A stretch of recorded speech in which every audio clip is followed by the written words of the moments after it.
लद्दाख में एलएसी पर चीन अपनी हरकतों से बाज नहीं आ रहा। चीन अभी भी पैंगोंग से पीछे नहीं हटा। चीन की सेना फिंगर 5 से पीछे जाने के लिए तैयार ही नहीं। और ऐसे में सीडीएस बिपिन रावत ने चीन को साफ साफ शब्दों में सख्त संदेश दिया है कि भारत और चीन के बीच अब अगर बातचीत से हल नहीं निकला तो उन्हें दूसरे तरीके से करारा जवाब दिया जाएगा। दरअसल भारत और चीन के बीच अब तक 5 बार कोर कमांडर स्तर की बातचीत हो चुकी है, लेकिन चीन अपनी सेना पीछे नहीं कर रहा। चालाक चीन ने नई शर्त रखते हुए कह दिया कि पैंगोंग झील के पास फिंगर 4 से दोनों सेनाएं पीछे हटे, लेकिन खबरों के मुताबिक भारत ने इस प्रस्ताव को खारिज कर दिया और कहा कि हम अपने ही क्षेत्र से पीछे क्यों हटे। भारत ने चीन से पूर्वी लद्दाख में अप्रैल से पहले वाली स्थिति बहाल करने को कहा है, लेकिन चीन है कि मानने को तैयार नहीं। उसके साथ की गई हर शांति वार्ता बेनतीजा ही रही है, लेकिन अब भारत ने तैयारी कर ली है चीन को सबक सिखाने की। भारत चीन के बीच जारी सीमा विवाद पर chief of defence staff general Bipin Rawat ने बड़ा बयान दिया। उन्होंने कहा कि लद्दाख में चीनी सेना की घुसपैठ बर्दाश्त नहीं की जाएगी। अगर बातचीत विफल रही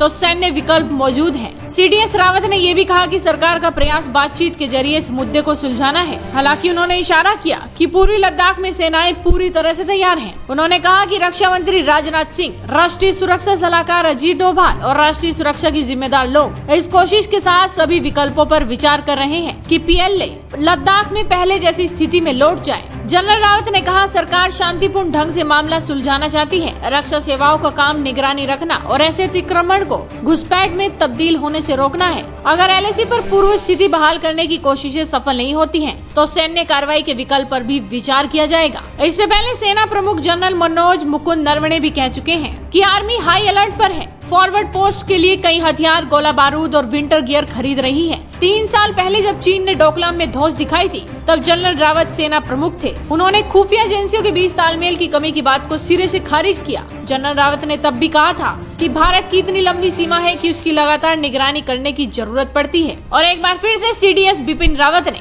साफ कह दिया कि बातचीत से हल ना निकला तो चीन के लिए हमारी सेनाएं पूरी तरह से तैयार हैं। उनके बयान से अंदाजा लगाया जा सकता है कि भारत की तैयारी पूरी है। चीन की एक एक हरकत का जवाब मुंह तोड़ दिया जाएगा। इस वीडियो को ज्यादा से ज्यादा शेयर कीजिए, साथ ही आपके अपने चैनल हेडलाइंस इंडिया को सब्सक्राइब कीजिए।